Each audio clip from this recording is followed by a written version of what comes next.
Weekend. Jurnal Weekend kembali menemani akhir pekan Anda bersama saya Najwa Luna. Dan tentu saja dengan saya Afan Asyafa kita membawakan sebanyak 10 berita. Tentu saja berita adalah unik, menarik, dan viral di mana bisa Anda lihat di kanal YouTube kami National TV Official. Saya nggak punya agenda kemana-mana hari ini. Saya juga. Nanti Kenapa? mungkin malam minggu nanti rame kayaknya ya. Oh gitu ya. Soalnya ini mau Februari, penutupan gitu. Januari. Oh Valentine dong. Iya. Tapi yang jelas kalau berita yang kita bawakan sebenarnya itu menarik, iya. Menarik. Tapi macam-macam. Ada yang happy, ada yang sedih, dan juga ada yang bikin miris. Tapi kali ini diawali di Banyuwangi, di mana cegah kasus polio, Polresta Banyuwangi ikut gelar Supin Polio tahap 1. Ini adalah pencegahan kasus polio. Yang memang sedang terjadi atau untuk pencegahannya. Baik, selengkapnya kita simak beritanya. Ini dia. Cegah kasus polio, Polresta Banyuwangi ikut gelar Supin Polio tahap 1.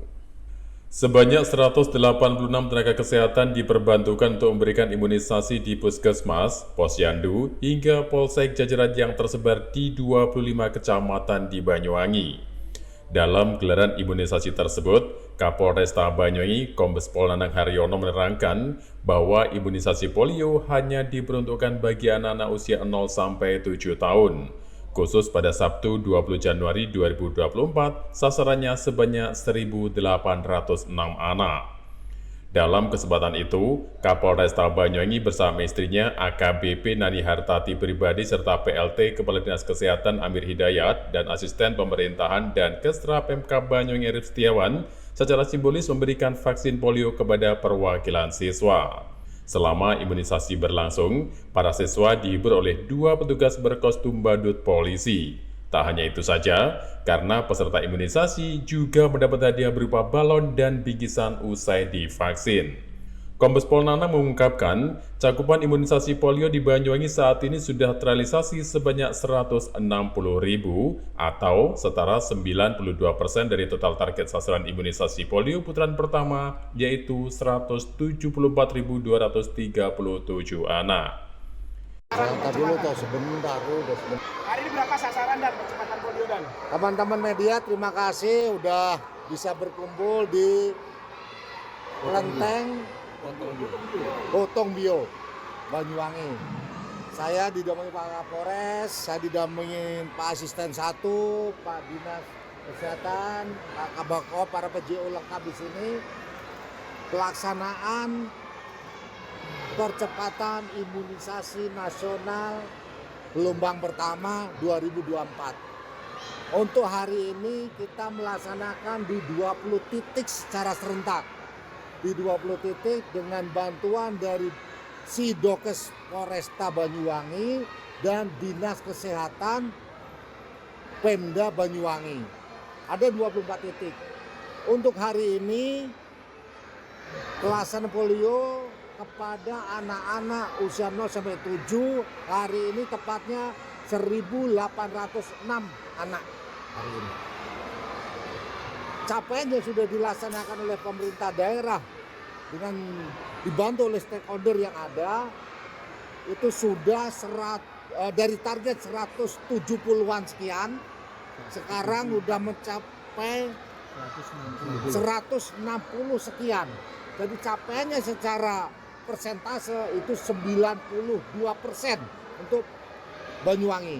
Nah harapannya dengan pelaksanaan kita hari ini capaian terus meningkat dan yang lain-lain juga tetap melaksanakan, baik itu secara individu datang ke puskesmas dan lain sebagainya. Hari ini nakes yang terlibat tenaga kesehatan baik itu dari Sidokes ataupun dari Dinas Kesehatan kurang lebih 186 sekian personil. Untuk bapak-bapak, ibu-ibu. Kalau yang di titik lain itu di mana lokasinya? Di puskesmas? Titik-titik lain di setiap kecamatan ada puskesmas, nanti ada balai desa, bahkan ada di polsek, semuanya dilaksanakan serentak untuk 24 titik tadi. Nah, ini baru pertama kali dilakukan oleh kolaborasi antara Polres dan Pemkab untuk bisa mencapai vaksinasi. Apa yang menjadi urgensi sebenarnya untuk bisa dilakukan sinergi ini? Yang menjadi urgensi yang jelas kita mengharapkan anak-anak yang memang harus mendapatkan 0 sampai 7 tadi Mbak segera mendapatkan imunisasi polio seperti dengan percepatan imunisasi nasional tadi harapannya. Jadi dengan sinergi begini pelaksanaan semakin cepat, capaian target 100 segera dapat terpenuhi. Cukup? Stok vaksin sendiri dari Polres didatangkan sendiri dari Polres atau dari mana? Stok vaksinnya? Untuk vaksin yang jelas dari Polres itu dapatnya dari Bidokes Polda Mas. Dari Bidokes Polda ada, dari Dinas Kesehatan pemerintah daerah ada. Jadi supaya tidak ada kekurangan. Jadi dengan target capaian 100 tadi kurang lebih masih kurang 6.000 ya Pak ya. Atau 6% tadi insya Allah kita masih cukup untuk Banyuwangi ini. Oke, cukup teman-teman. Terima kasih sekali lagi untuk teman-teman. Di kesempatan yang sama, PLT Kepala Dinas Kesehatan Dinkes Banyuwangi Amir Hidayat menjelaskan, vaksinasi polio dilakukan dalam 2 putaran. Putaran pertama berlangsung pada 15 hingga 20 Januari, lalu dilanjutkan putaran kedua antara 19 hingga 24 Februari 2024 mendatang. Pada imunisasi polio putaran pertama ini, Dinkes menargetkan selesai 100%. Lalu sisanya dilakukan oleh Nakes dengan stakeholder sesuai jadwal yang telah ditetapkan. Dari Banyuwangi, Jawa Timur, Aditama, Nasional TV melaporkan. Patut diapresiasi di mana pemerintah sangat memperdulikan kesehatan masyarakatnya. Terutama untuk para generasi di masa mendatang ya, karena yang jadi sasaran bukan hanya balita, tetapi lebih ditekankan kepada para pelajar yang masih duduk Anak-anak. di bangku tingkat sekolah dasar atau anak-anak. Dan unik sekali loh, imunisasi ini dilaksanakan dengan menghadirkan badut untuk menghibur para siswa yang akan Nah diimunisasi. ini, jadi nuansanya terasa ya, anak-anak ini nggak takut kalau selama ini mungkin ngomong imunisasi, itu kan hawanya takut gitu ya. Tapi Iya, kalau dengan takut adanya ya. badut, mereka jadi happy, bisa menikmati kan. Happy. Jadi imbang lah ya rasa takut sama rasa senangnya, antusiasnya. Betul sekali. Dan memang dilakukan dalam 2 putaran, pemirsa. Untuk putaran pertama yaitu pada 15 hingga 20 Januari 2024. Dan nantinya mungkin bisa mencegah kasus polio yang kemungkinan bisa berkembang ya di Indonesia, dan ini harus dicegah sedini mungkin agar tidak menyebar luas. Oke, dan untuk Anda bisa dicek kembali apakah anaknya sudah mendapatkan imunisasi polio atau belum. Kalau belum, bisa mengikuti di tahap kedua yaitu pada tanggal 19 hingga Sampai 24 Februari 2024. Jadi di bulan yang berbeda, antara Januari sampai dengan Februari dilakukan imunisasi polio ini yang mencakup di 20 titik ya. Betul. Di 20 titik di mana melibatkan teman-teman dari tenaga kesehatan. Ini sangat patut diapresiasi ya, Iya tangan dong. untuk pemerintah kita ya. Ini juga merupakan bentuk kepedulian ya tentang kesehatan anak-anak kita.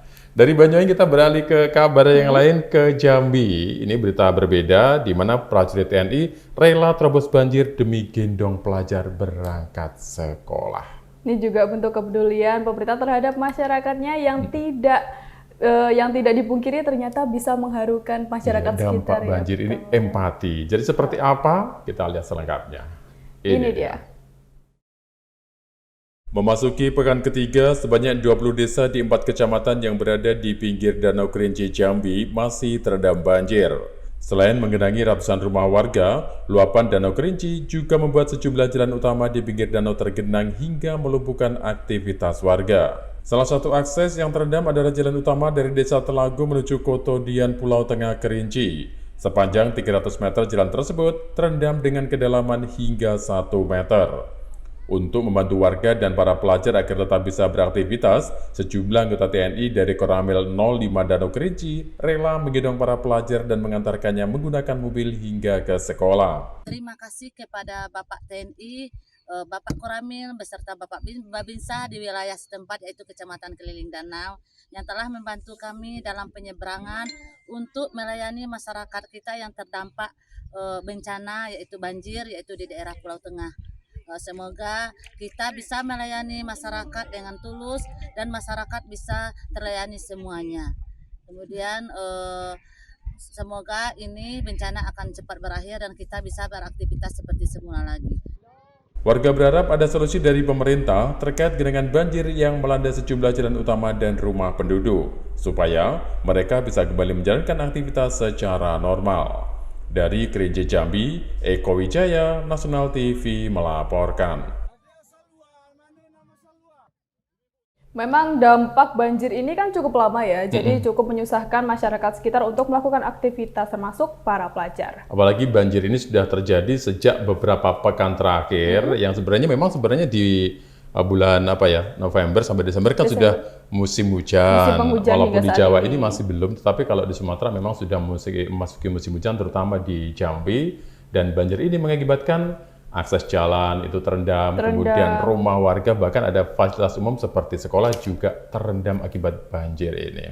Dan diketahui bahkan ada 20 desa yang terendam, jadi mungkin warga semuanya panik dan bingung harus seperti apa menghadapi banjir ini, dan semoga saja cepat surut dan cepat selesai. Dan tindakan dari anggota TNI ini perlu mendapat apresiasi, empatinya, rasa pedulinya yang cukup tinggi terhadap dunia pendidikan, terhadap pelajar ini memang tidak semua orang bisa melakukan ya. Iya, betul. Ini ketika pelajar dilihat mau berangkat sekolah, tetapi karena aksesnya terendam banjir, mereka rela untuk menggendong, bahkan juga membantu warga lain yang akan melintas di tempat itu. Kira-kira kalau Luna yang jadi TNI apakah juga melakukan hal yang sama ya? Ya, mungkin bantu nyebrang aja gitu ya, nggak nyampe gendong dong. Ya, kita doakan mudah-mudahan banjir segera surut, jadi teman-teman atau warga di Jambi ini bisa segera kembali beraktivitas normal, karena memang mereka terdampak banget ya. Terdampak banget. Mereka butuh bantuan secara psikis, secara juga fisik, pangan, kebutuhan sehari-hari, dan akibat kebanjiran ini mereka juga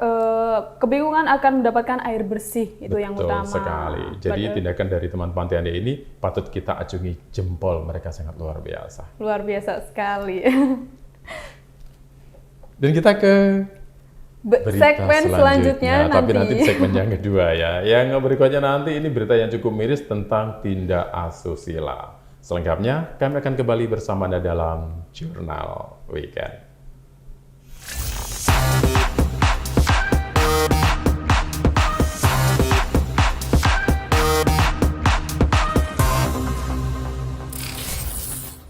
Pemirsa, terima kasih Anda masih bersama kami dalam Jurnal Weekend. Dan kita ke kabar yang lain. Tadi sempat kita spill sedikit tentang tindak asusila di segmen yang kedua, berita yang pertama. Ini miris terjadi di Jambi, di mana ayah perkosa anak kandung, pelaku sempat buat laporan palsu.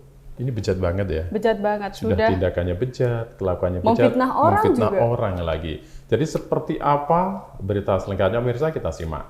Ini dia. Pria berinisial AB warga Sungai Gelam Kabupaten Muaro Jambi ini hanya bisa tertunduk lesu saat digiring pihak kepolisian. Lelaki 46 tahun itu dibekuk tim opsional Satreskrim Polres Muaro Jambi lantaran diduga berbuat asusila terhadap anak kandungnya sendiri. Pelaku kini diamankan di Polres Muaro Jambi untuk menjalankan pemeriksaan. AB diduga tega memperkosa putri kandungnya yang kini berusia 22 tahun pada tanggal 1 November 2023 lalu. Tidak hanya melakukan kekerasan seksual, pelaku juga mendekap dan menjerat leher korban dengan menggunakan kabel setrika hingga kritis.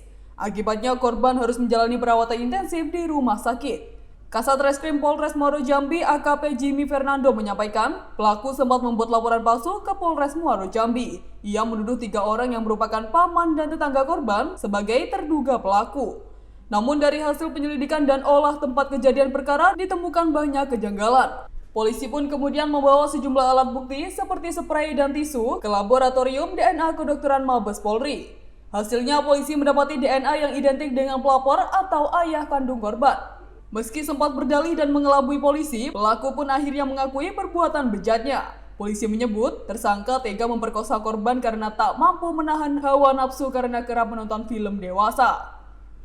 Pelapor melaporkan adanya dugaan tindak pidana perkosaan yang terjadi di rumah korban, alamat yang disebutkan tadi. Setelah melakukan investigasi dan pengolahan TKP, penyidik dari Polres Muaro Jambi melakukan penyelidikan, yaitu dengan mengamankan beberapa barang bukti, spray, kemudian tisu, yang kemudian barang bukti tersebut kita kirimkan ke laboratorium DNA kedokteran Mabes Polri. Dari hasil scientific crime investigation, kita mendapatkan kecocokan atau identik DNA semen yang bercampur darah yang pada awalnya kita duga milik orang lain ternyata identik dengan pelapor sendiri. Dari hasil pemeriksaan DNA tersebut, kita sudah menetapkan tersangka, yakni kepada pelapor sendiri. Untuk modus pelaku ini sering menonton video porno. Jadi pada malam tanggal 1 November itu, setelah pelaku menonton video porno, pelaku memasuki rumah korban yang korban ini tinggal di sebelah rumah korban. Pelaku masuk ke rumah korban, kemudian membuka pintu dari atas, langsung mendekat korban secara paksa. Kemudian korban berbalik, dijerat menggunakan kabel setrika. Di hadapan polisi, pelaku mengaku tega memperkosa putri kandungnya lantaran sang istri sudah tidak menarik lagi. Efek dari habis nonton video porno. Ya itu. Kok kakak anaknya yang dilakukan pada istri? Ya, itu spontan aja. Memang sudah lama diniatkan atau enggak? Spontan aja, Pak. Spontan. Jadi sudah siap dalam konsekuensi hukum yang akan dihadapi dari Bapak sendiri. Ya. Nah, ngapa tidak disalurkan ke istri? Kenapa tidak disalurkan ke istri Bapak sendiri?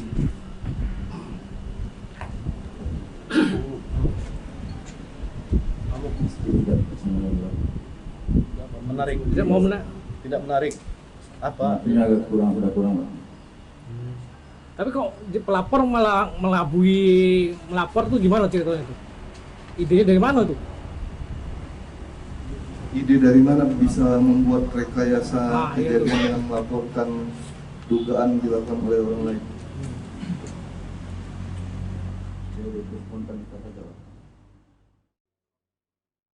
Atas perbuatannya, pelaku kini harus mendekam di sel tahanan Polres Muaro Jambi. Ia dijerat pasal 285 KUHP dengan ancaman hukuman 12 tahun kurungan penjara. Dari Muaro Jambi, Eko Wijaya, National TV melaporkan. Wah, ini anaknya sudah 22 tahun loh padahal. Sudah bukan lagi remaja sebenarnya ya. Dewasa. Tetapi tindakan ini tentu saja tidak dibenarkan dan bisa jadi sudah terjadi bertahun-tahun. Karena dalam beberapa bulan terakhir ini di NTV itu banyak sekali kasus-kasus yang mengenai tindak asusila, pemerkosaan dan lain sebagainya. Padahal saya tahun kemarin itu di Jurnal Weekend berharap tindakan asusila di 2024 bisa ditekan seminim mungkin, tapi masih aja ada orang stres seperti ini ya. Nah ini dia. Dan di sini sangat disayangkan karena pelaku meskipun sudah melakukan tindak asusila, dia juga masih sempat memfitnah orang lain termasuk paman dan tetangganya sebagai pelaku aksi pemerkosaan tersebut. Dan perlu diketahui pelaku tidak hanya melakukan kekerasan seksual, di mana pelaku juga mendekap dan mencekik leher korban hingga korban kritis dan kini harus mengalami kritis di rumah sakit. Tetapi dengan adanya kasus ini, polisi pun tidak tinggal diam karena ada sejumlah kejanggalan yang ditemukan mulai dari keterangan termasuk barang bukti dan juga hal-hal lainnya. Dan ternyata dari penyelidikan semuanya mengarah pelakunya adalah ayah kandung korban itu sendiri. Betul, pasti meninggalkan DNA di mana DNA tersebut ditemukan pada spray kasur dan tisu yang tertinggal di kamar korban. Dan kini pelaku pun juga siap-siap mendekam di penjara selama 12 tahun karena dijerat dengan pasal 285 KUHP. Siap-siap saja 12 tahun penjara. Mudah-mudahan bisa jerah ya. Semoga saja. Dan kita beralih ke kabar yang lain. Kalau tadi tentang tindak asusila, berikutnya tentang kriminalitas di mana lukai korban dengan sajam, 7 pencuri kelapa sawit diringkus polisi. Sudah mencuri, melakukan penganiayaan juga. Ini namanya curas. Pencurian dengan kekerasan. Betul. Ini terjadi di Jambi dan kita lihat selengkapnya.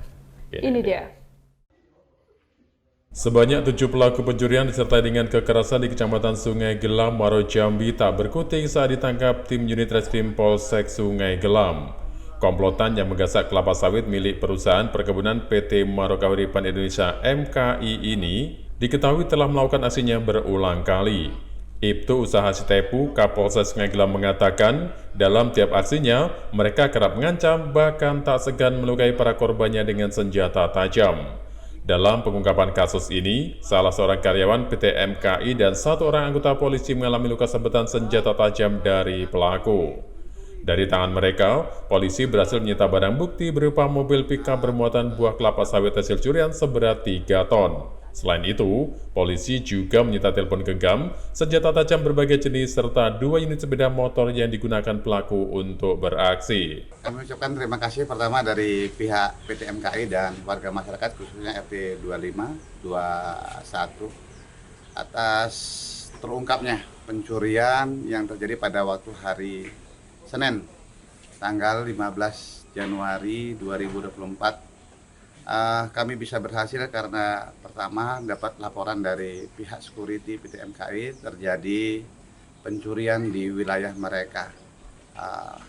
Pada waktu itu mereka, pihak security dan warga lagi patroli, ditemukan ada 8 pelaku pencurian buah sawit.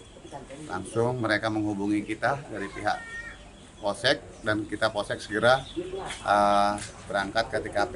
Dan di sana di TKP kita pembagian tugas, kita sekira pukul 20.00 kita melakukan penyergapan.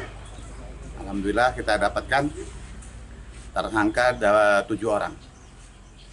Satunya kabur. Yang satunya melarikan diri. Sementara itu, Junaidi, karyawan PT MKI yang menjadi korban, menderita luka sabetan senjata tajam di bagian pelipis mata sebelah kiri serta goresan tajam di bagian leher. Ini Pak, yang jelas orangnya sudah berulang-ulang kali maling sawit. Itu pertama. Yang kedua, waktu saat kami pengerebekan, dia pakai parang, pakai senjata tajam. Inilah buktinya Pak, sama ini. Tidak segan. Kalau di kening 5 jahitan Pak, di luar 2, di dalam di luar 3. Samurai parang Pak, parang panjang. Itu gimana Pak pas nyabet tuh? Gini Bu, masalahnya kami juga tidak tahu, masalahnya malam, gelap Bu. Malam ya? Terjadinya tuh. ya. Cepat. Kami selaku warga Sungai Gelam mengucapkan terima kasih yang sebesar-besarnya kepada Kapolsek Sungai Gelam yang telah bisa mengungkapkan kasus malingan ini dan ditangkap sekitar 7 orang. Tertangkapnya para pelaku kejahatan ini juga menjadi kabar baik untuk warga Sungai Gelam. Karena menurut mereka, selain di lahan perkebunan, komplotan maling bersenjata tajam ini juga kerap beraksi di lahan perkebunan warga. Warga berharap polisi secepatnya juga bisa meringkus gerombolan para pencuri buah kelapa sawit yang masih berkeliaran. Kami sangat mengapresiasi dengan Pak Kapolsek Pak Sitepu dengan jajarannya keseluruhan. Hal ini kan sudah berlanjut-lanjut dan sudah berlarut-larut. Dan hal ini kami minta juga dengan Bapak Kapolsek Pak Sitepu dan jajarannya supaya makin ditingkatkan lagi Pak. Karena ini setahu kami di daerah kami RT 21, 22, dan 25 itu jaringan-jaringan orang ini masih banyak Pak. Masih banyak. Jadi kami harapkan, kami mengapresiasi dari masyarakat,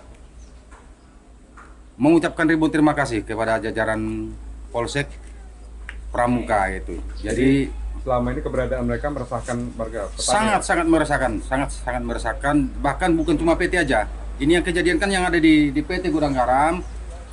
Selama ini memang orang ini merembet ke masyarakat. Jadi bukan cuma PT aja, masyarakat juga sangat diresahkan. Guna mempertanggungjawabkan perbuatannya, ketujuh pelaku curas ini harus menginap di Hotel Predio Polsek Sungai Gelam.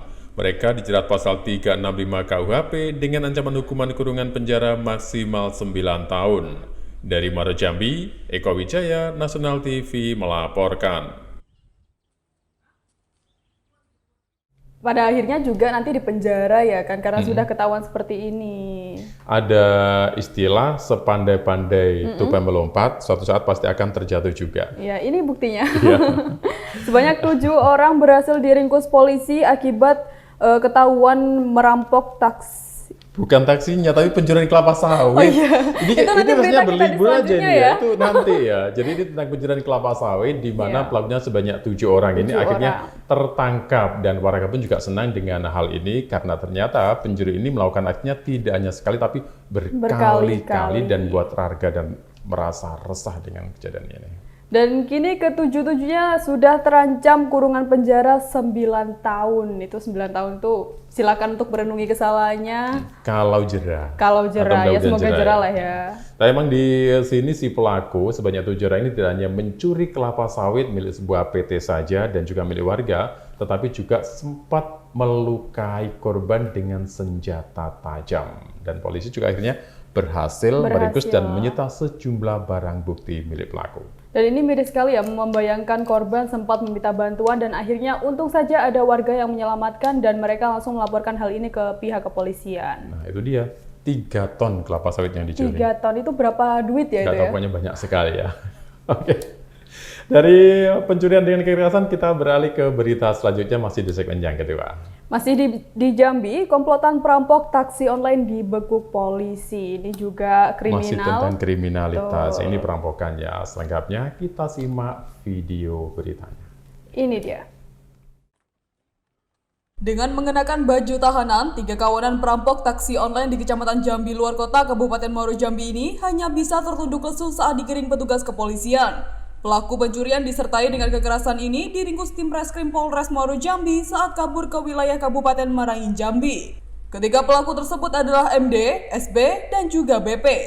2 pelaku diantaranya merupakan warga Niaso Muaro Jambi, sedangkan 1 pelaku lainnya warga Kenali Besar Kota Jambi. AKP Jimmy Fernando, Kasat Reskrim Polsek Muaro Jambi mengatakan, peristiwa perampokan yang terjadi pada Sabtu malam 20 Januari 2024 lalu menimpa sopir taksi online jasa angkut barang bernama Suprianto, 45 tahun warga Kota Jambi. Saat melakukan aksinya, para pelaku berpura-pura menjadi penumpang. Selanjutnya, pelaku pun merampas mobil Isuzu Traga pickup berwarna putih yang dikemudikan oleh korban yang kemudian diturunkan di tengah jalan. Tak hanya itu saja, korban juga diikat di pohon serta dianiaya oleh pelaku menggunakan senjata tajam jenis pisau. Selang beberapa waktu kemudian, korban yang berhasil melepaskan diri dari tali yang mengikat tubuhnya dan dibantu warga sekitar membuat laporan ke Polsek Jaluko. Si pelaku ini sudah pernah memesan melalui aplikasi Maxim dengan kendaraan yang sama yang dimuat oleh korban. Untuk kedua kali, pelaku kembali memesan melalui nomor WA. Karena pada pertemuan pertama pemesanan tersebut, pelaku sudah meminta kontak secara pribadi.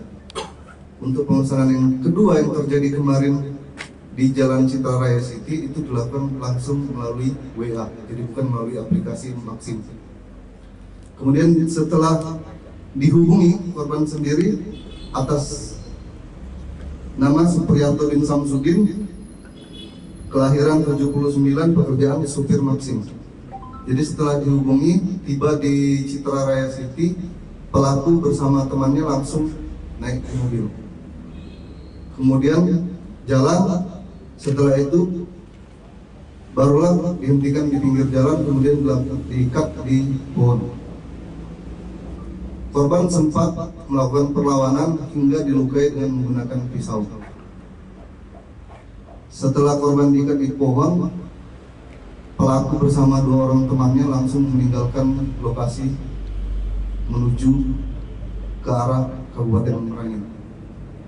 Kurang lebih tidak sampai 1x24 jam, berkat analisa dan dukungan IT kita berhasil menemukan pelaku. Kemudian kita langsung berkoordinasi dengan Polres setempat untuk percepatan penangkapan pelaku. Untuk pelaku sendiri ada 3 orang. Yang pertama SS, yang kedua MI alias IG, yang ketiga BP alias AI. Di hadapan polisi, para pelaku mengakui perbuatannya. Salah seorang pelaku yaitu BP beralasan terpaksa merampok karena terdesak kebutuhan hidup untuk membayar hutang. Bapak 3 anak ini mengaku jika sejak 6 bulan terakhir menganggur setelah usaha kulinernya bangkrut. Keadaan seperti apa? Saya lagi butuh uang. Gitu. Untuk apa uang tuh? Main slot bang ya? Bayar utang. Utang apa tuh? Utang di orang sama utang di bank. Utang di bank. Akhirnya nekat melakukan ini. Berapa kali melakukannya sudah? Baru ini Pak. hari ini. Menyesal nggak ketika ditangkap polisi? Kerja hari-hari apa Bang? 6 bulan terakhir saya nggak kerja, nganggur Pak. Usaha saya bangkrut. Usaha apa tuh Bang? Kuliner salad buah. Oh, usaha kuliner ya. Dari tangan para pelaku, polisi mendapati barang bukti mobil korban, tali tambang, telepon genggam, dan sepeda motor yang digunakan pelaku. Guna mempertanggungjawabkan perbuatannya, komplotan perampok taksi online ini dijerat pasal 365 KUHP dengan ancaman 9 tahun kurungan penjara. Dari Muaro Jambi, Eko Wijaya, National TV melaporkan. Ini alasannya tidak bisa dibenarkan, tapi memang faktor ekonomi sangat mempengaruhi kita ya. Iya sih, memang harus diakui yang namanya ekonomi itu kalau sudah kepepet itu bisa melakukan hal apa saja. Tetapi kalau dengan tindak kriminalitas tidak bisa dibenarkan, bagaimanapun iya itu salah. Dan memang di sini si pelaku ini, komplotan ini pura-pura memesan taksi, terus datang kemudian di tengah jalan baru melancarkan aksinya bersama teman-temannya, diantaranya dengan mengikat dan melukai korban dengan senjata tajam. Dan untungnya ada warga yang melihat hal ini dan segera menyelamatkan korban, dan mereka juga bergegas ke kantor polisi untuk melaporkan hal tersebut. Dan akhirnya dari kasus diselidiki dan pelaku pun akhirnya berhasil dibekuk dan ditangkap dengan sejumlah barang bukti yang telah berhasil diamankan. Ya, tadi pelaku sempat beralasan, salah satu pelaku juga sempat beralasan terpaksa melakukan hal ini karena terlilit hutang. Nah, faktor ini ekonomi dia. lagi. Tetapi kalau untuk pekerja kan banyak jalan yang banyak lain. sekali. Nggak harus merampok ya. Dan kini pelaku pun juga siap-siap untuk merasakan pengapnya jeruji besi dengan hukuman penjara selama 9 tahun. Sama seperti yang tadi ya, 9 tahun iya, juga. Betul sekali, 9 tahun. Dan nanti kita masih punya beberapa berita lagi di segmen yang ketiga. Yang ini beritanya juga akan berbeda lagi, tapi masih dari daerah Jambi. Selengkapnya, tunggu kami kembali dalam Jurnal Weekend.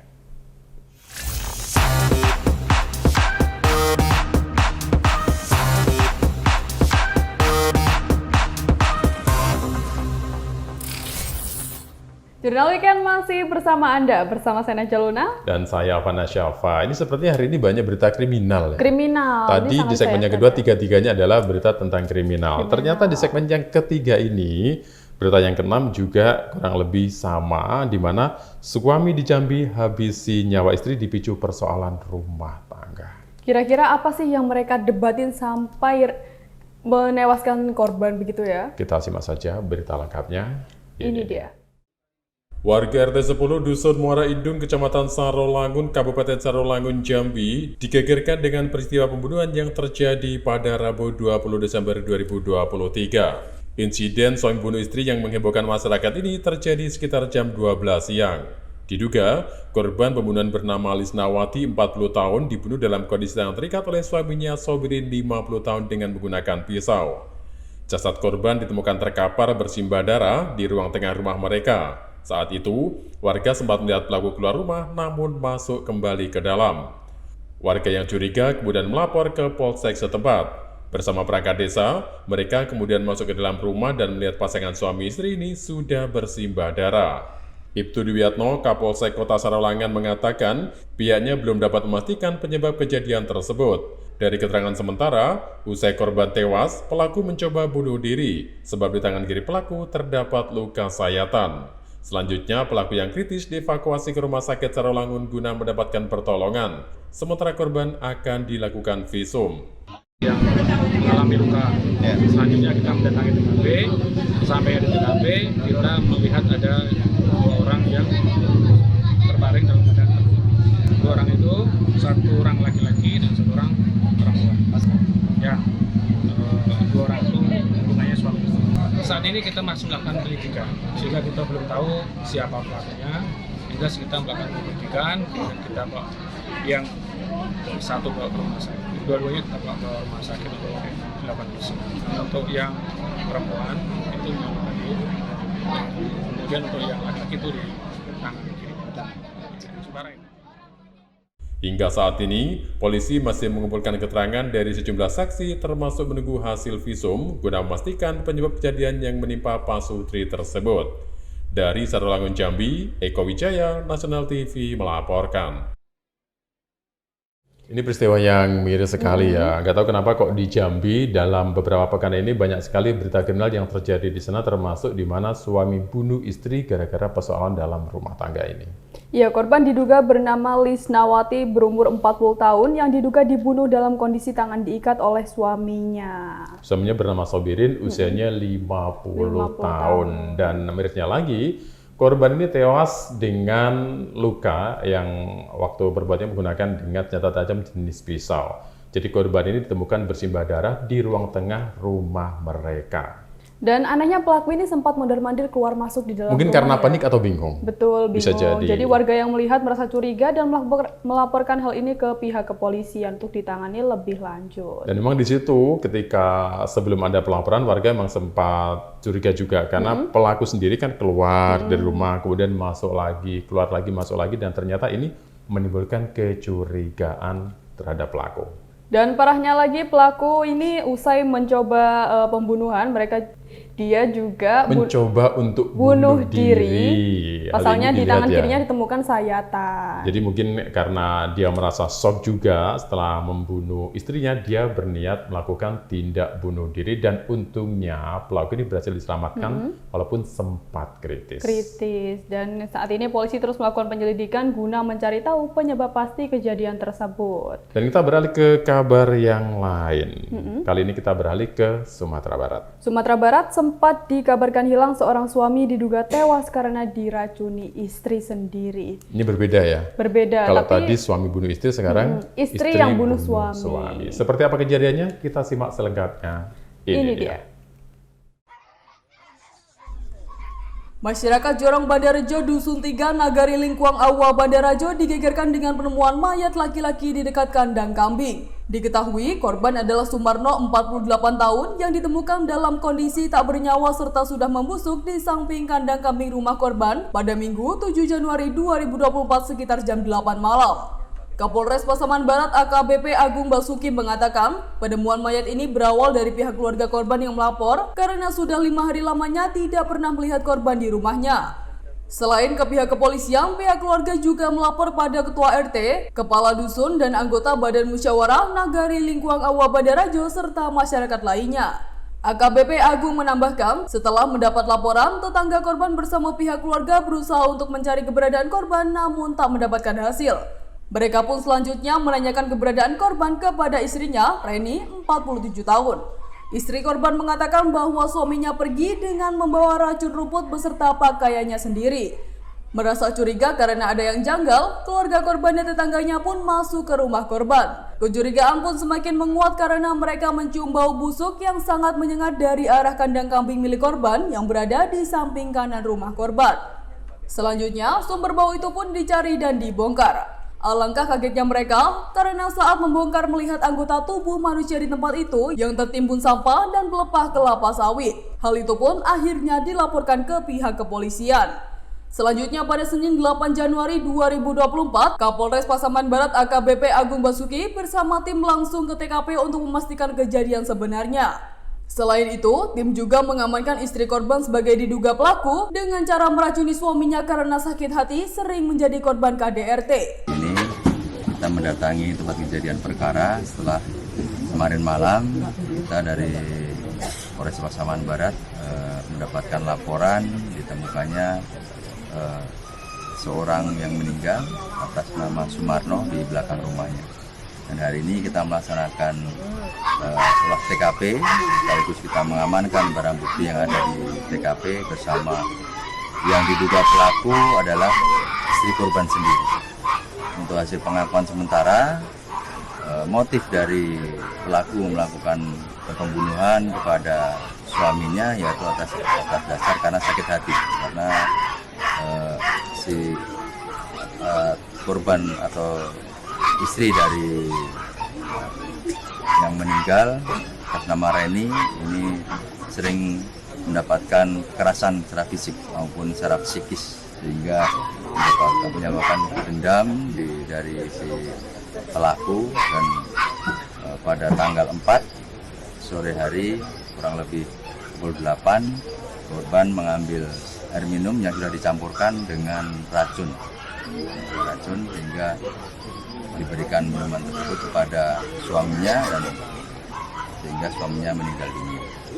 Dan setelah ini kita akan mengumpulkan keterangan saksi-saksi, kemudian kita akan melakukan pemeriksaan kepada tersangka sambil kita menunggu hasil otopsi dari Rumah Sakit Bayangkara. Saat ini pihak kepolisian masih terus melakukan pendalaman atas kasus ini. Penyidik pun menjerat pelaku dengan pasal pembunuhan berencana sebagaimana yang tertuang dalam pasal 340 Jungto, pasal 338 Jungto, pasal 351 ayat 3 KUHP dengan ancaman hukuman mati, penjara seumur hidup atau penjara selama 20 tahun. Dari Pasaman Barat, Sumatera Barat, Arawir Karimi, Nasional TV melaporkan. Sepandai-pandainya tupai melompat, akhirnya jatuh juga. Nah, diulang lagi. Dipakai lagi. Dipakai lagi ya. Tapi memang ya, ada juga istilah lain, apa sih? Yang itu loh. Yang mana? Bukan. Daging yang disimpan itu aromanya busuk. Oh, akhirnya tercium juga gitu kan. Itu. Jadi pakai bahasa yang lain ya. Tapi memang sangat miris pemirsa ini ya, di mana seorang istri itu membunuh suaminya gara-gara dia merasa shock karena sering mengalami KDRT. Padahal seharusnya bisa dibicarakan baik-baik agar lebih harmonis hubungannya, dan kalau misalnya punya anak, anaknya tidak terdampak perceraian atau kasus seperti ini. Betul. Dan ini memang sebenarnya korban ini sudah menghilang dari rumahnya beberapa hari dan itu ternyata menimbulkan kecurigaan. Jadi antara saudara korban, kemudian juga tetangga ini kaget. Si korban ini dalam beberapa hari yang biasanya terlihat sibuk dengan kegiatannya, kok tidak terlihat. Dan itu pun menimbulkan pertanyaan yang akhirnya berujung kecurigaan dengan mendatangi rumah tempat korban dibunuh. Dan sang istri sempat mengaku bahwa suaminya ini telah pergi dari rumahnya beberapa hari yang lalu dengan membawa sebuah racun dan juga pakaiannya sendiri. Tapi kecurigaan semakin menambah ketika warga dan keluarga si korban ini mencium bau busuk yang menyengat dari dalam rumah korban. Dan ternyata setelah diselidiki, di dekat kandang kambing yang ada di belakang rumah korban ada gundukan tanah dan juga itu dicurigai adalah tempat korban dibunuh dan dikuburkan. Ternyata setelah dibongkar, benar bahwa korban telah dibunuh oleh istrinya sendiri. Dan kini sang istri terancam hukuman penjara selama 20 tahun. Tentang pembunuhan 2 kali. Dan kita beralih ke kabar yang lain, kali ini bukan tentang pembunuhan, tetapi tentang penemuan bayi laki-laki dalam kardus yang menghebohkan warga sekitar. Ini kira-kira apa penyebab bayi ini bisa dibuang segitu teganya oleh orang tuanya? Kita simak beritanya. Ini dia. Bayi mungil yang tampak sehat ini ditemukan dalam sebuah kardus yang berada di samping rumah warga Desa Tanjung Putra, Kecamatan Mersam, Kabupaten Batanghari, Jambi. Bayi berjenis kelamin laki-laki itu pertama kali ditemukan oleh Reza Fahlevi usai melaksanakan ibadah salat subuh pada Rabu 24 Januari 2024.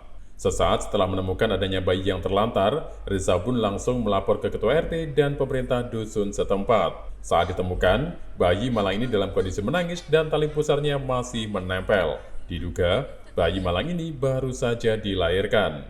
Reza mengatakan, rencananya bayi tambahan ini akan diadopsinya sendiri. Apalagi ia dan istrinya memang belum mendapatkan keturunan meskipun telah menikah selama 20 tahun. Bayinya sepertinya itu dalam keadaan masih sehat, segar, lagi masih ada bercak-bercak darah. Oh, artinya baru lahir itu ya? Baru lahir, masih ada tali pusat dengan balinya. Masuk ke rumah, mau buka pintu depan, terdengar tangisan bayi, saya kaget, terus saya cari kan mana asal suara ini. Saya berdiri di sini, ya ada kardus, ada bayi. Oh, posisinya dalam kardus. Dalam kardus. Saya gedot, bangun itu orang rumah. Jadi orang rumah bilang, sudah panggil saya Pak RT sama pengardusnya. Saya panggil Pak RT yang pengardus. Saya serahkan sama pemerintah desa, pemerintah desa melakukan cara saya mau adopsi. Oh, artinya Bapak sendiri yang mau mengadopsi anak tersebut, Bang? Iya. Alasannya kenapa, Pak? Alasannya saya sudah 20 tahun nikah belum punya ada keturunan. Oh, belum ada keturunan. Jadi Bapak bersedia. Sementara itu, pihak kepolisian sektor Mersam saat ini masih melakukan penyelidikan guna mengungkap siapa orang tua yang tega membuang bayi tak berdosa itu. Dari Batanghari Jambi, Eko Wijaya, Nasional TV melaporkan. Ini memang mungkin rezekinya si Bapak Reza itu tadi ya, tapi si penemu. Tetapi di sisi lain, itu juga menimbulkan pertanyaan di mana rasa empati orang tuanya sehingga tega membuang bayi dan diletakkan dalam kardus dalam kondisi menangis, bahkan tali pusarnya masih menempel. Betul, makanya lain kali kalau belum siap punya anak, coba ditahan dulu, dipikirkan Jangan secara lain kali, matang. nanti mengulang berarti ya. Oh, ini bukan pembelajaran ya. buat ada yang Masyarakat lain. yang lain. Ya. Jangan menikah kalau belum waktunya. Jangan berbuat sebelum menikah. Itu dia. Dan ini memang sangat membuat heboh warga sekitar, ditemukan oleh Reza ketika dia baru pulang dari melakukan ibadah sholat subuh, mendengar ada bayi menangis di dalam kardus. Ia pun kaget dan langsung lapor ke RT setempat. Mungkin sisi baiknya doanya didengar oleh Yang Maha Kuasa ya. Jadi secara ajaib didatangkan bayi untuk dititipkan kepada keluarganya si Bapak Reza ini. Ya, memang bagi Reza dan istrinya ini merupakan kabar baik karena sudah menikah selama 20 tahun tapi belum mempunyai keturunan. Sementara dari pihak kepolisian hingga saat ini masih terus melakukan penyelidikan untuk mengetahui siapa orang tua pembuang bayi tersebut. Apa tidak ada rasa bersalah ya, khawatir Tapi gitu. mudah-mudahan segera bisa terungkap siapa orang tua dari bayi ini. Dan yang jelas, kita akan break, nanti kita kembali di sesi yang terakhir. Selanjutnya, kita akan kembali tetaplah di Jurnal Weekend.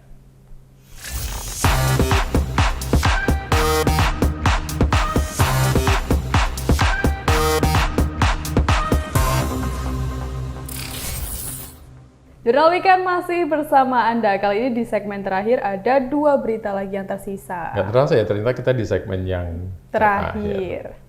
Ya, kali ini di Banyuwangi, di mana kantor desa Kedayunan terbakar, kerugian ditaksir jutaan rupiah. Kira-kira apa yang menyebabkan kebakaran ini terjadi? Kita simak selengkapnya. Ini dia. Sebuah insiden kebakaran terjadi di kantor Desa Kedayunan, Kecamatan Kabat, Banyuwangi pada Minggu pagi 21 Januari 2024. Para warga yang mengetahui insiden tersebut langsung berupaya melakukan pemadaman dengan peralatan seadanya. Hingga kini belum diketahui secara pasti penyebab kebakaran tersebut.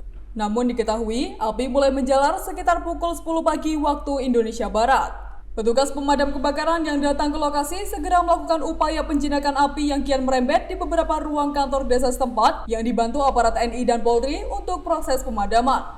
Beruntung dalam insiden tersebut tidak sampai menelan korban jiwa, namun kerugian ditaksir mencapai jutaan rupiah. Dari Banyuwangi, Jawa Timur, Tim Liputan Nasional TV melaporkan. Jutaan rupiah itu bukan uang yang sedikit ya? Betul sekali. Ini juga hal yang tidak diduga dan masih belum diketahui apa yang menjadi penyebab terjadinya kebakaran yang melanda kantor desa Kedayunan Kabat ini yang terjadi pada Minggu 14 Januari lalu.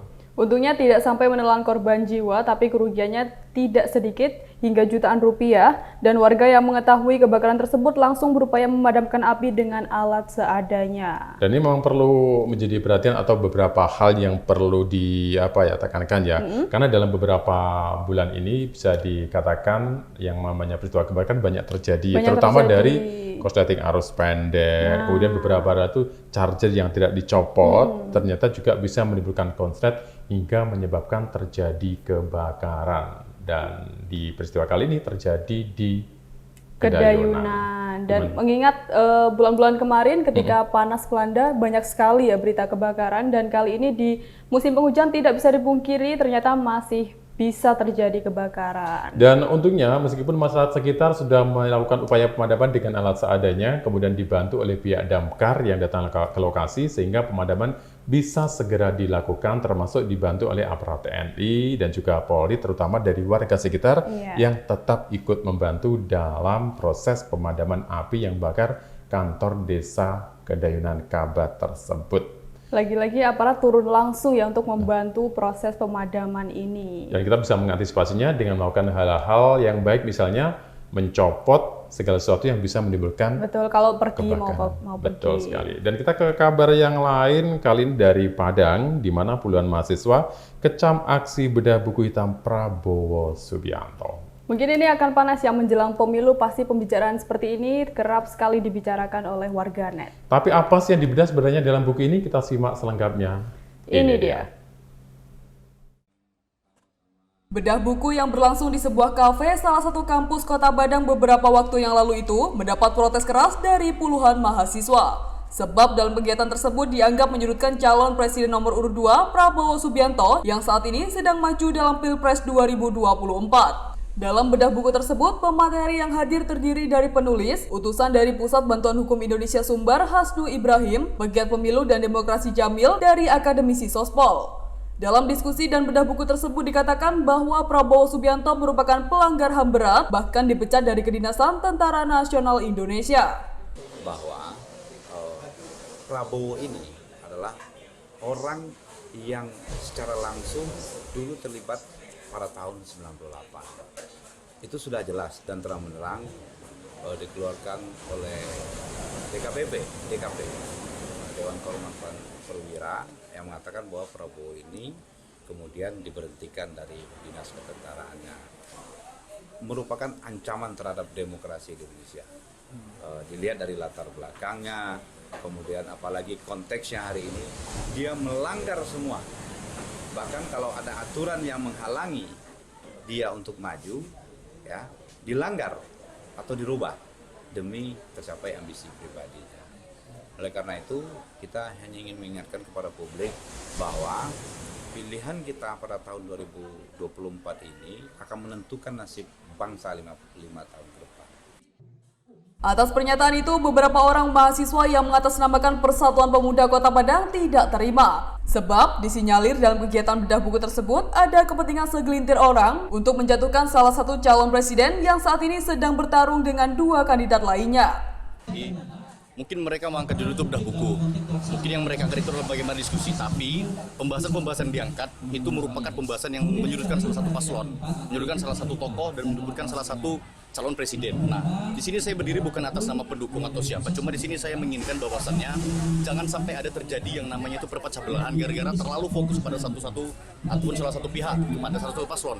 Nah, tentunya hal ini bisa merugikan kita yang di Sumatera Barat, terkhususnya di Kota Padang. Karena apa? Karena demikian, kita sadar bahwasannya hal-hal yang disampaikan dari depan tadi, hal-hal yang dikatakan dari depan tadi, itu nampak bahwasannya hanya meredupkan lampu daripada satu paslon. Sementara kita di Sumbar, kita di Minang, itu memiliki filosofi yang mana filosofinya itu adalah terangkan lampu kita sendiri dan sampai meredupkan lampu orang lain. Nah, yang terjadi sebentar ini, yang baru terjadi sekarang dan bahkan masih terjadi, itu menampaknya meredupkan salah satu paslon. Nah, itu yang bisa dikatakan itu black campaign. Nah, kampanye hitam di sini itu sangat merugikan kita di Sumatera Barat.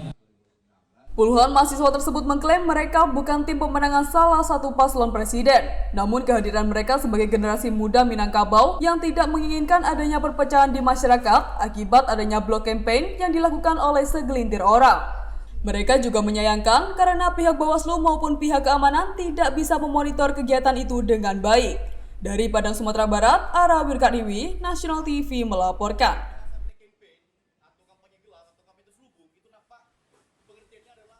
Di sisi lain, para aktivis ini bisa diapresiasi karena menunjukkan sikap yang netral. Tetapi memang saat ini kan ya sedang panas-panasnya jelang pemilu 2024. Jadi hal apapun yang berkaitan dengan politik, terutama yang menyangkut tentang capres dan cawapres, ini bisa menimbulkan masalah tersendiri, termasuk ketika ada kegiatan bedah buku hitam milik Prabowo Subianto ini. Seperti judulnya, buku hitam berarti bermaksud untuk mengungkap masa lalu dari Prabowo Subiantonya sendiri, dan ini dikatakan bahwa di sana Prabowo Subianto merupakan pelanggar HAM berat, bahkan dipecat dari Kedinasan Tentara Nasional Indonesia. Dan hal inilah yang ternyata memicu konflik atau protes dari para mahasiswa. Dan mahasiswa ini mereka mengaku ya, mereka ini bukan pembela salah satu paslon atau capres-cawapres 2024 yang maju, tetapi mereka ini ingin menjaga kondusivitas, kenetralan, kemudian keamanan, kenyamanan, sehingga tidak sampai ada konflik antara warga satu dengan warga lainnya hanya gara-gara ada yang menyudutkan salah satu paslon. Nah, ini bagus sekali ya, di mana sedang panas-panasnya seperti ini, para pemuda tersebut justru semangat untuk menetralisir hal-hal yang tidak diinginkan seperti merasa disudutkan satu pihaknya atau yang lain. Betul, dan memang di sini masyarakat juga sangat menyayangkan diduga ini adalah kampanye hitam ya, dan di sisi lain juga karena dari pihak setempat mulai dari pihak keamanan, kemudian Bawaslu juga luput tidak melakukan pengawasan atau keamanan dan tidak melakukan monitoring dalam kegiatan itu dengan baik sehingga dapat menimbulkan konflik. Ya, semoga saja segera damai dan bisa diselesaikan dengan baik, diskusi dengan baik. Iya, kita percaya Indonesia itu baik. Iya, solid gitu ya.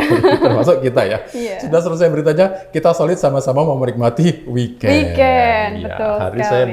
saya nggak kemana-mana ya, saya mau kumpul di rumah bersama keluarga aja. Saya mau tidur aja lah. Baik. Saya Ahmad Syafa. Dan saya Najwa Luna. Kita ketemu lagi di episode berikutnya dalam Jurnal Weekend, tentu saja dengan berita yang unik, menarik, dan viral di kanal YouTube Nasional TV Official. Sampai jumpa.